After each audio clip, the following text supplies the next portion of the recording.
दोस्तों आज है 26 सितंबर की जितने भी खबर आई है हमारे पास वो सारे खबर आप लोगों को देखने को मिलेगा हासिम न्यूज़ चैनल पर। और एक खबर देखने के लिए आप लोगों को करना क्या होगा, सबसे पहले आप लोग वीडियो को लाइक कर दीजिए, चैनल पे नहीं आते तो चैनल को कर दीजिए सब्सक्राइब और कमेंट सेक्शन पर आप लोग कमेंट कर दीजिए आप लोग कहाँ से वीडियो को देख रही हो। आप लोग वीडियो तो देख लेते हो लेकिन वीडियो को लाइक नहीं करते, आप लोग लाइक जरूर कर देना। तो चलिए सबसे पहले हमारे पास जो भी खबर आई है वो खबर हम लोग देख लेते हैं। नमस्कार, मैं रवीश कुमार। चलिए जानते हैं देश दुनिया की तमाम महत्वपूर्ण खबरों को सिर्फ 5 मिनट में। लेकिन आगे बढ़ने से पहले अगर आपने अभी तक इस वीडियो को लाइक नहीं किया है तो कृपया लाइक कर दें, चैनल को सब्सक्राइब करें और कमेंट में जरूर बताएं कि आप ये वीडियो कहां से देख रहे हैं। आई लव मोहम्मद विवादा नहीं माने तो ठोक देंगे।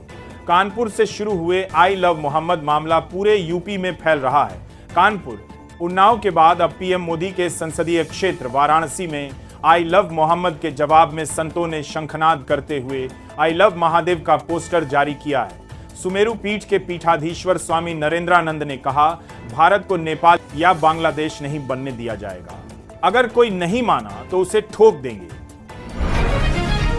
यूपी में पुलिस वाले किडनैपिंग कर रहे सपा मुखिया अखिलेश यादव ने यूपी पुलिस की कार्यशैली पर सवाल उठाए। उन्होंने कहा कि कानपुर वाले अखिलेश दुबे के कांड का खुलासा हुआ तो बड़े पैमाने पर आईएएस, आईपीएस और बीजेपी के लोग निकलेंगे। कानपुर में अपराधी, पुलिस और बीजेपी मिलकर लोगों के साथ गलत कर रही है। अब पुलिस वाले किडनैपिंग कर रहे हैं। आगरा में पुलिसकर्मी ने 2 लोगों के साथ मिलकर छात्र को किडनैप कर परिवार से 20 लाख की फिरौती मांगी थी। बिहार की महिला अक्कल में नंबर 1 है और सीएम नक्कल में नंबर 1 है। राजद नेता तेजस्वी यादव ने कहा, मां योजना की शुरुआत की जाएगी, बेटी योजना की शुरुआत की जाएगी, साथ ही माई बहन मान योजना की शुरुआत की जाएगी। इस बार सब लोग बदलाव चाहते हैं और बदलाव होगा। उन्होंने सीएम नीतीश पर निशाना साधते हुए कहा, बिहार की महिला अक्ल में नंबर 1 है और सीएम नकल में नंबर 1 है। पीएम मोदी और तेजस्वी पर भड़के ओवैसी, कहा तुम्हारी गिरेबान असदुद्दीन ओवैसी ने सीमांचल बिहार न्याय यात्रा के दूसरे दिन आज किशनगंज में सभा की। ओवैसी ने कहा, तेजस्वी यादव याद रखना, अगर हमारे अख्तरुल ईमान ने तुमसे गठबंधन के लिए हाथ बढ़ाया तो इसे हमारी मजबूरी मत समझना। जो हाथ दोस्ती के लिए बढ़ सकते हैं तो वो हाथ तुम्हारी गिरेबान तक भी पहुंचेगा। पीएम बार बार सीमांचल आते हैं तो यहां के लोगों को घुसपैठिए बताते हैं। मोदी तुमने भारत के लिए क्या किया?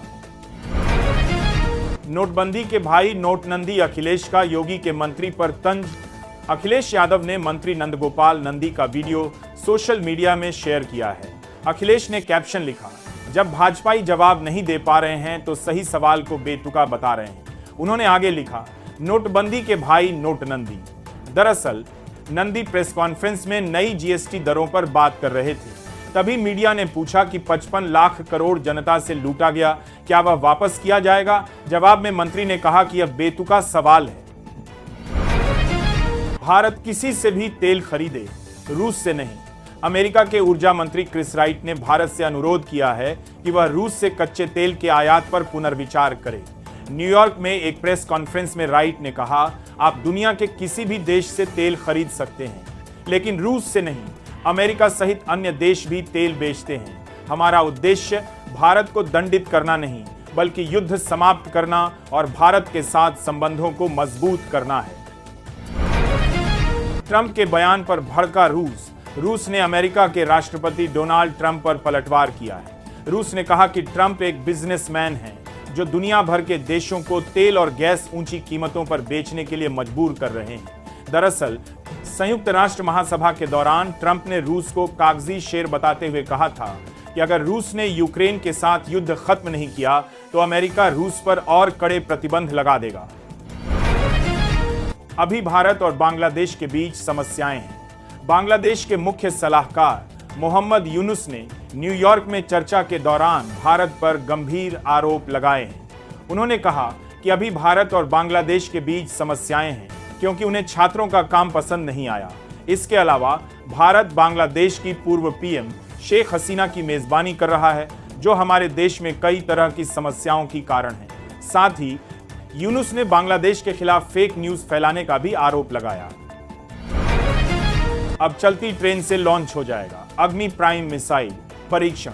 सफल भारत ने अग्नि प्राइम मिसाइल की ट्रेन से लॉन्चिंग का सफल परीक्षण कर लिया है। रक्षा मंत्री राजनाथ सिंह ने इसकी जानकारी देते हुए बताया कि मध्यम रेंज की अग्नि प्राइम मिसाइल को रेल आधारित मोबाइल लॉन्चर सिस्टम से दागा जा सकेगा।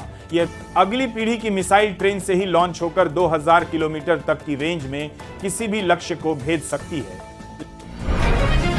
लद्दाख हिंसा के लिए सोनम वांगचुक जिम्मेदार सरकार।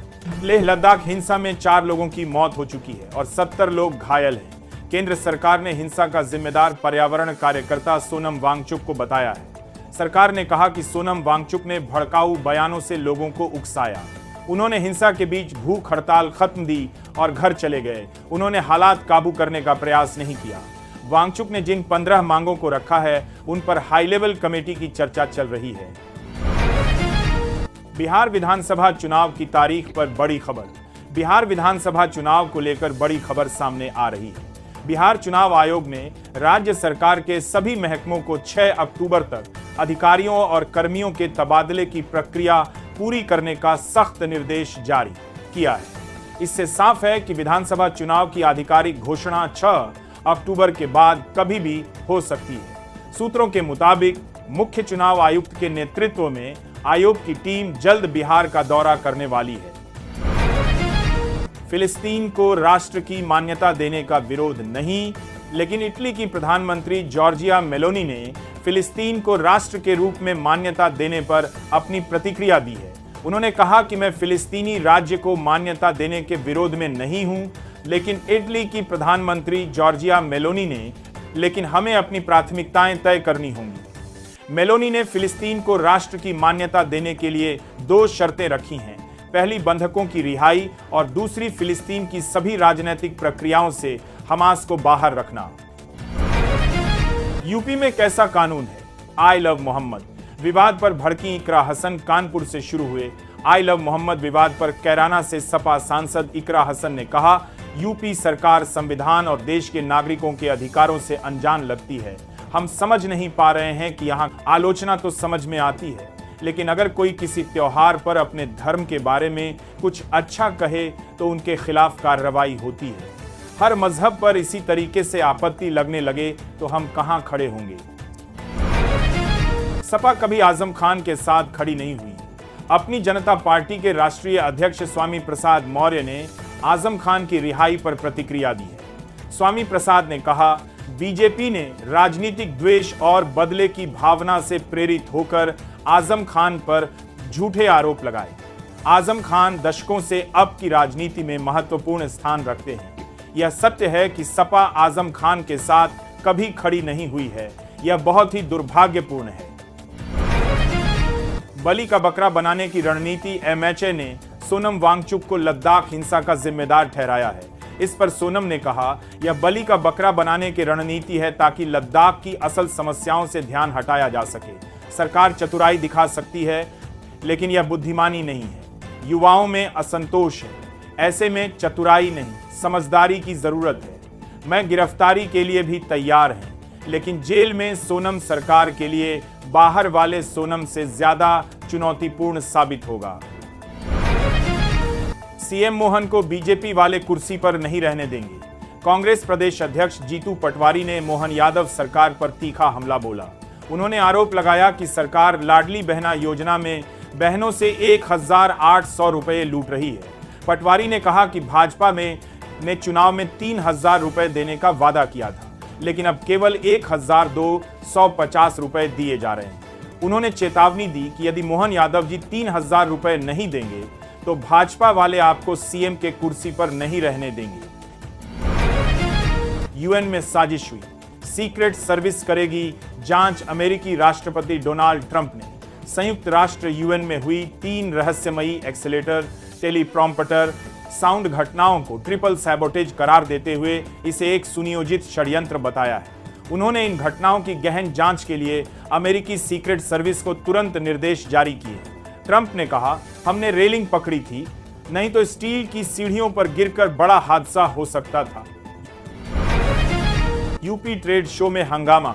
व्यापारियों की पुलिस से नोकझोंक। ग्रेटर नोएडा के इंडिया एक्सपो मार्ट में आज से यूपी अंतर्राष्ट्रीय व्यापार मेला 2025 शुरू हो रहा है।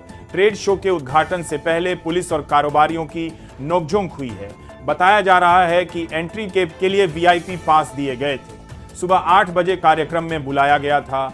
एंट्री गेट पर पुलिस ने देरी से पहुंचने की बात कहकर व्यापारियों को रोका तो वह हंगामा करने लगे। इस दौरान व्यापारियों ने वीआईपी पास फाड़कर फेंक दिए। सीएम योगी के फैसले का विरोध कर रहे उनके मंत्री। सीएम योगी के मंत्री ने उत्तर प्रदेश में जाति आधारित रैलियों पर प्रतिबंध लगाने के फैसले का विरोध किया है।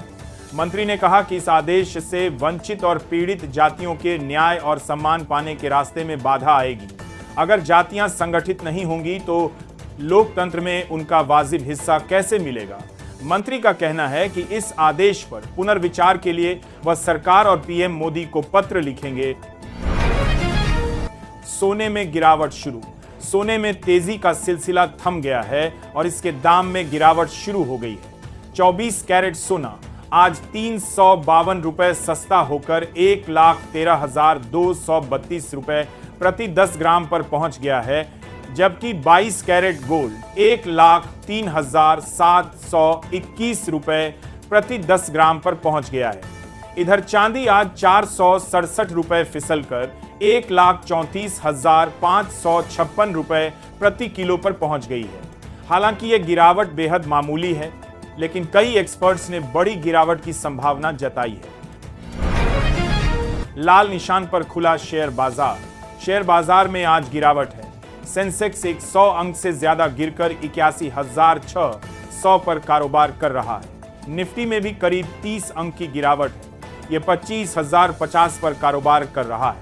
सेंसेक्स के 30 शेयरों में से 20 में गिरावट और 10 में तेजी है।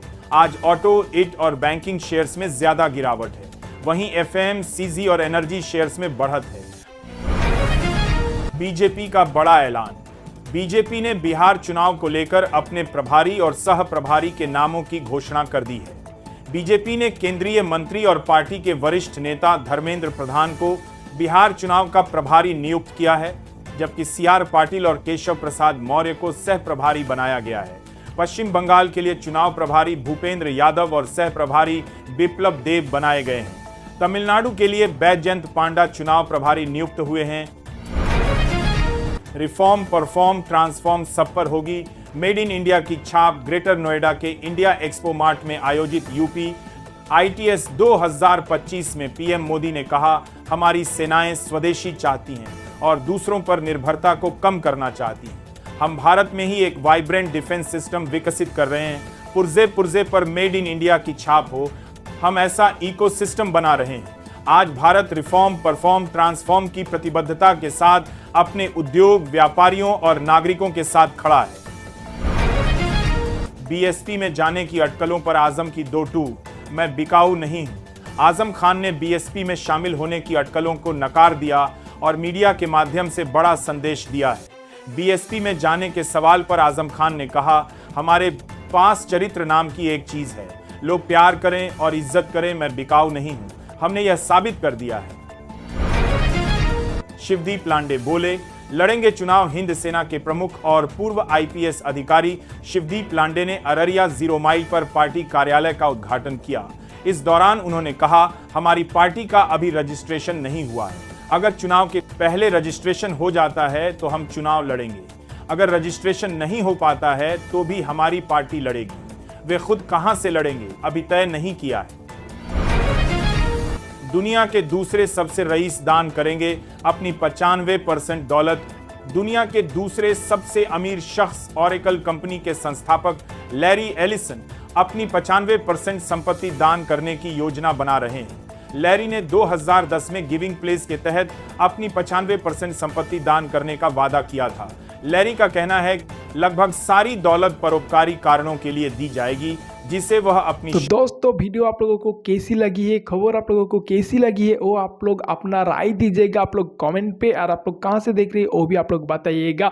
और आप लोगों को वीडियो अच्छी लगती है तो वीडियो को कर दीजिए लाइक। चैनल पे नहीं आते तो चैनल को कर दीजिए सब्सक्राइब। और हम लोग नेक्स्ट वीडियो पे मिलते हैं, तब तक के लिए टाटा बाय बाय, जय हिंद, वंदे मातरम।